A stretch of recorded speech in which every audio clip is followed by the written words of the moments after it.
ये कहानी है संकट मोचन महाबली हनुमान की। वही हनुमान जो निरंतर मेरे राम रूप का जाप करते थे, इसीलिए शनिदेव भी उनका कुछ नहीं बिगाड़ सके। हनुमान थे तो शिववंश, परंतु उनको जन्म पुंजिक स्थला नामक एक अप्सरा ने दिया, जिन्हें हनुमान की माता अंजना बनने का सौभाग्य प्राप्त हुआ था। भगवान शिव के अंश को ग्रहण करने के लिए उन्हें कई परीक्षाओं का सामना करना पड़ा। अंजना की भेंट वानर राज केसरी से हुई। केसरी ने राक्षस शंभ साधन का वध कर अंजना से विवाह कर लिया। ये सुन सभी रानियां सिंदूर के महत्व की चर्चा करने लगी। तब मैंने उन्हें बताया कि कैसे एक दिन हनुमान ने भी अपने संपूर्ण शरीर को सिंदूर में रंग दिया था। मैंने उनसे कहा कि मंगलवार को जो कोई भी उनके इस सिंदूरी रूप का दर्शन करेगा, मैं उनके प्रति भी वैसे ही कृपालु हो जाऊंगा जैसा हनुमान के प्रति हूँ।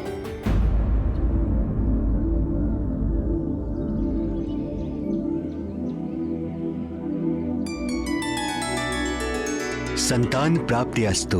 हम जानना चाहते हैं कि हमें यह सौभाग्य कब प्राप्त होगा। भगवान भोले शंकर को प्रसन्न करने के लिए अंजना को 12 वर्षों तक कठिन तपस्या करनी होगी।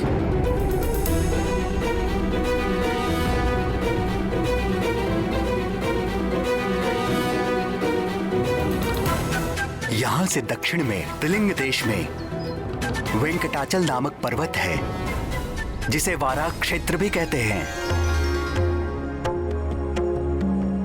भगवान श्री विष्णु के तीसरे अवतार श्री आदि वाराह ने पृथ्वी का उद्धार करने के पश्चात उसी स्थान को अपना सतत निवास स्थान चुन लिया था।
कल्याण वस्तु।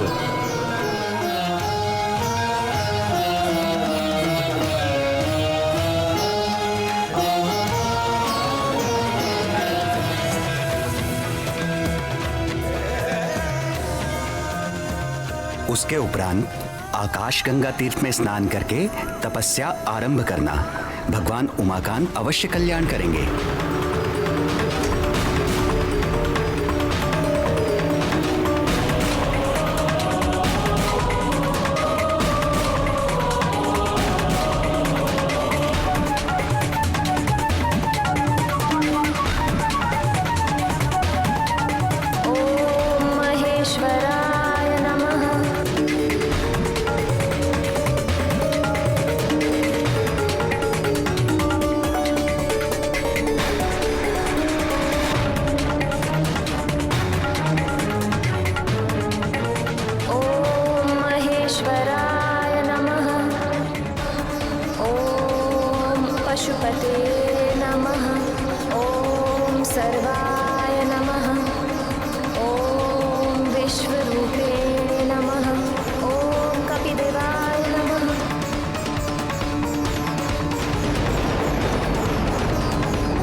ॐ नमः शिवाय। ॐ अघोराय नमः। ॐ पशुपते नमः। ॐ नमः शिवाय। ॐ नमः शिवाय।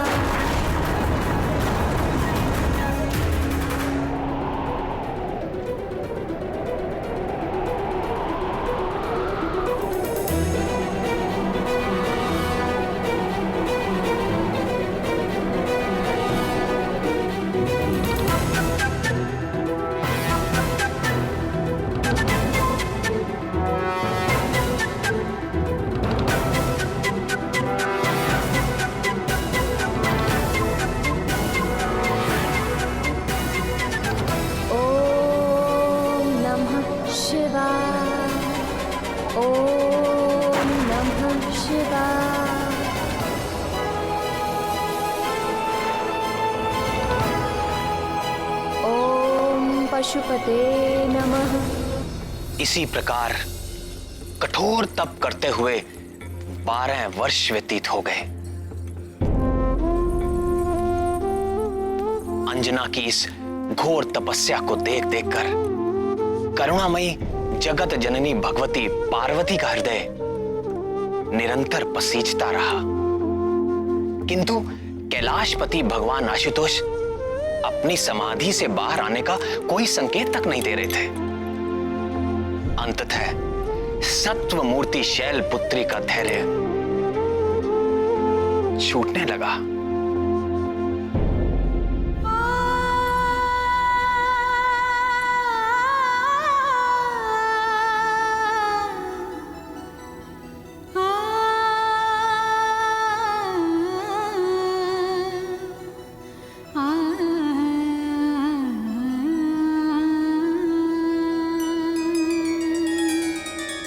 हे शशि शेखर, आंखें खोलिए।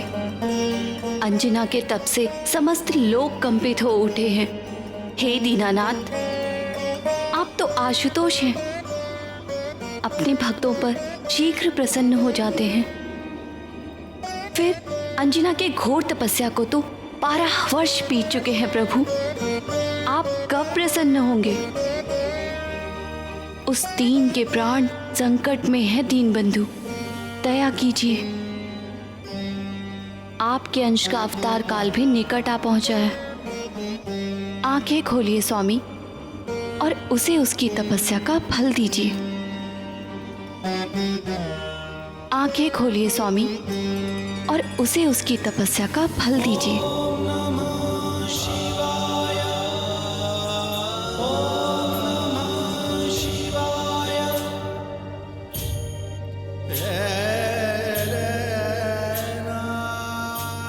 अभी नहीं करुणामयी, अभी एक परीक्षा शेष है।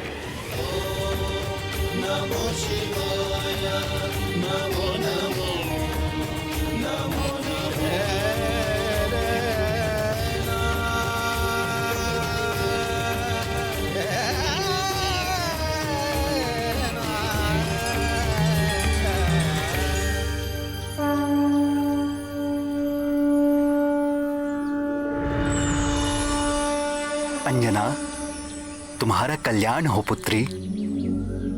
तुम्हारी तपस्या पूर्ण हुई। आंखें खोलो पुत्री।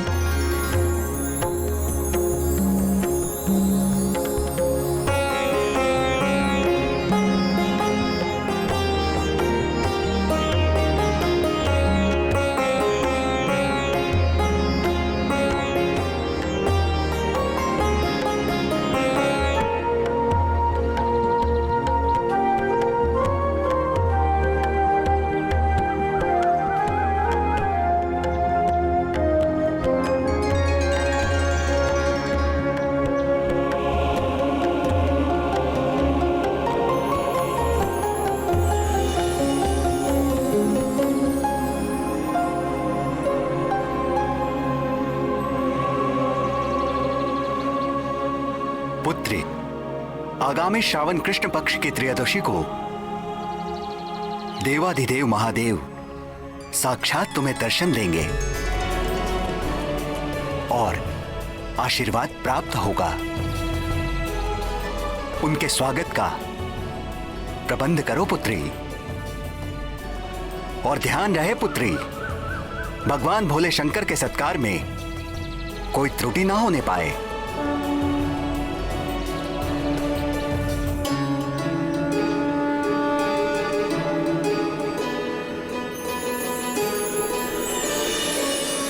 जब ब्रह्मा जी की 100 दिव्य वर्षों की आयु पूर्ण हो जाती है तो मैं प्रलयकालीन संवर्तक सूर्य बनकर अपनी प्रचंड किरणों से समुद्र, पृथ्वी और प्राणियों के शरीर से सारा जल सोख लेता हूं। जब समस्त ब्रह्मांड दहकने लगता है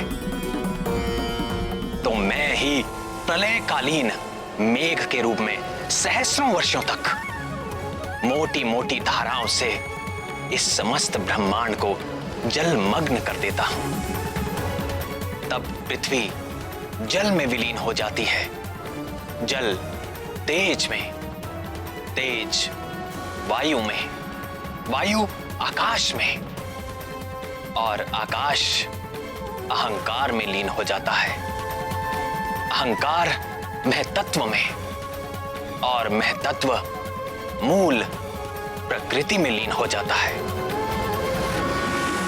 उस अवस्था में जब समस्त जीवों और देवताओं के साथ वेद और ब्रह्मा भी मुझ में समा चुके होते हैं तो इस सृष्टि का उस प्राकृत प्रलय में लोप हो जाता है। फिर नवीन सृष्टि का समय आने पर मैं समस्त सृष्टि के तत्वों व उनकी एकता के द्वारा एक विराट शरीर की रचना करता हूं। उसी विराट शरीर की नाभि से नवीन ब्रह्मा प्रकट होते हैं।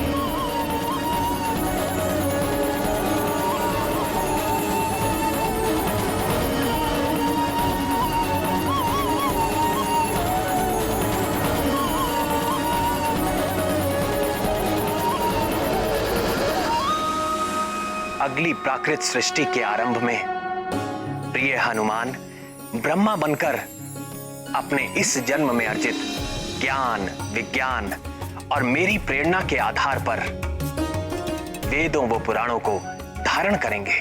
तत्पश्चात रजोगुण का आश्रय लेकर संकल्प शक्ति मात्र से सृष्टि कार्य में संलग्न होंगे और भू, भुआ और स्वः नामक त्रिलोकी की रचना करेंगे और फिर प्रजापतियों के माध्यम से वृक्षों, पशु पक्षियों, मनुष्यों की सृष्टि के साथ देवता, पितर, असुर, गंधर्व, अप्सरा आदि की देव सृष्टि भी करेंगे। यन्नाभि पद्म भवनादहमासमीक्य लोकत्रयोपकरणो यदनुग्रहेण तस्मै नमस्त उदरस्त भवाय योग।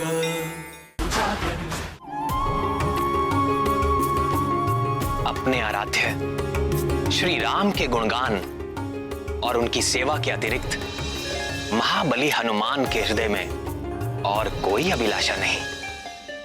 उनके लिए सारा संसार सिया राममय है। वो चुटकी बजाकर अपने प्रभु की उबासी दूर भगाएं या ब्रह्मा होकर सृष्टि करें, सब कुछ उनके लिए राम काज ही है। नैव मे दृशमनुस्पृशस्त भवाय योग निद्रावसान विकसन्नरिनेक्षणाय सोऽयं समस्त जगतां सुहृदेकयात्मा सत्त्वेन यन्मृळयते भगवान् भगेन। हनुमान जी की इतनी महिमा सुनकर मेरे मन में उनके बाल लीला सुनने का चाव और बढ़ गया है। किंतु प्रभु, उसके पहले उनके जन्म की कथा तो पूरी कीजिए। भगवान भोलेनाथ ने कब और कैसे अंजना को आशीर्वाद देके उसकी मनोकामना पूर्ण की। थोड़ा विस्तार में बताइए ना प्रभु। हाँ श्याम सुंदर, महादेव ने माता पार्वती से कहा था कि वो एक और परीक्षा लेना चाहते हैं। फिर क्या हुआ?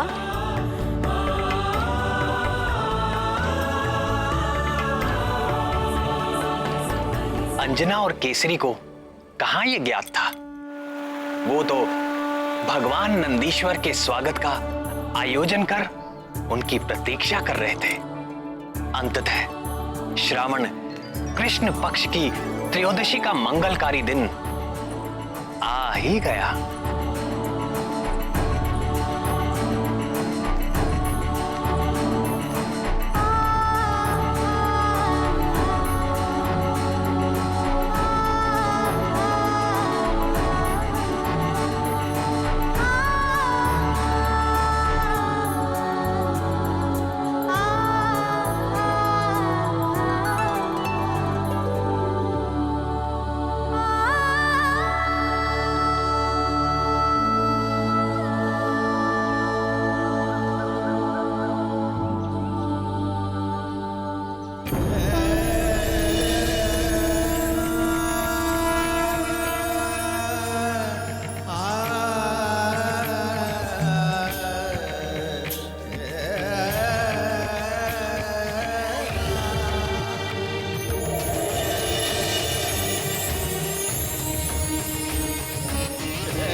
प्रातः से संध्या हो गई, किंतु भोलेनाथ अभी तक नहीं आए। भक्ति भिक्षाम देहि, भवति भिक्षाम देहि, भवति भिक्षाम देहि।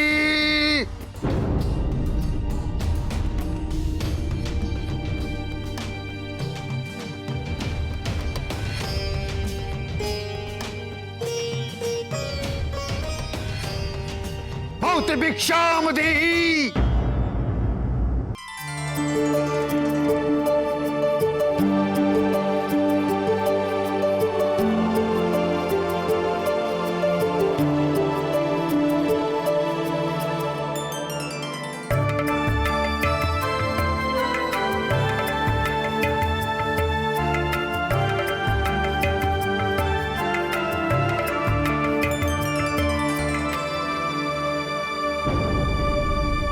क्या इस बूढ़े के साथ उपहास कर रही हो?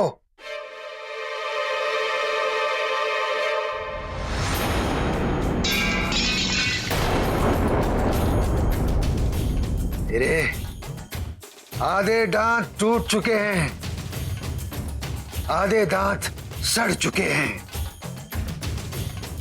मुझे रसीले पकवान खिलाओ। रसीले पकवान?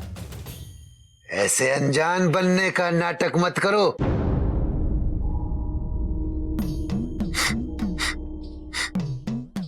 तुम्हारी रसोई में 56 भोग पकाए गए हैं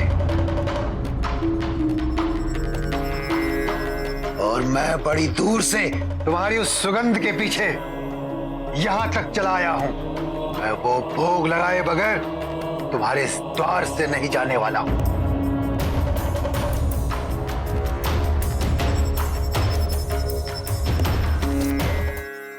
क्षमा करें बाबा, आज हमारे घर में एक विशेष अतिथि आने वाले हैं और ये सारा आयोजन उनके स्वागत के लिए किया है। तुम कह रहे हो कि मैं अतिथि नहीं हूं? मैं बूढ़ा दरिद्र करूप हूं, इसलिए वो अतिथि नहीं होता जिसको न्योता देकर बुलाया जाए। अतिथि वही होता है जो बिना बुलाए किसी भी तिथि में चला जाए। नहीं नहीं बाबा, मेरी बात का अर्थ यह था कि ये सब हमारे इष्ट नहीं, अनिष्ट होगा तुम्हारा। मेरे समान बूढ़े दरिद्र भूखे को भोजन न करा के कोई भी इष्ट प्रसन्न नहीं होने वाला। बोलो, कराते हो 56 भोग तो मैं चला।